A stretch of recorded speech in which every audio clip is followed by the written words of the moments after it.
Ross Atkins there.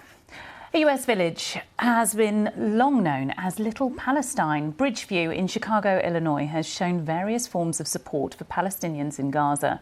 Billboards and signs all around the area call for a ceasefire. Many members of the Palestinian community there say they also bear the brunt of the current conflict. The BBC's Sally Nabil reports.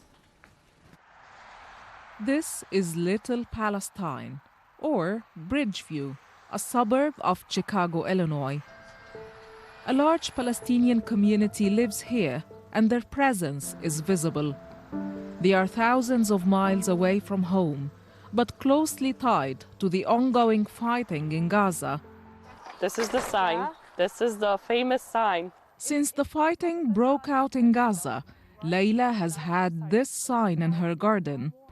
Shortly after putting it up, Layla, a US-born mother of 3, received death threats in 2 consecutive letters. The biggest change is not being able to go outside whenever I want to go outside. Sometimes I get scared that maybe the person will come and try to take one of my kids just to get back at me. I've explained to my kids, if you see somebody trying to hurt me, you run back into the house and don't try to save me, just run back. Because it happened to Wadia, so it can happen to me. Wadia was a 6-year-old Palestinian American who lost his life last October after being stabbed 26 times. The suspect, his landlord, is now to be tried for murder and hate crimes. Wadia was Odai's only child. It's here where he used to sleep when he visited his father's place on weekends. Odai cannot get over the shock.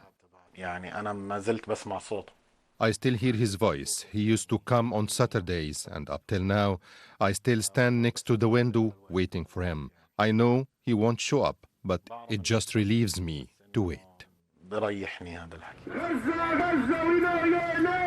But it's not all tragedy for Palestinians here.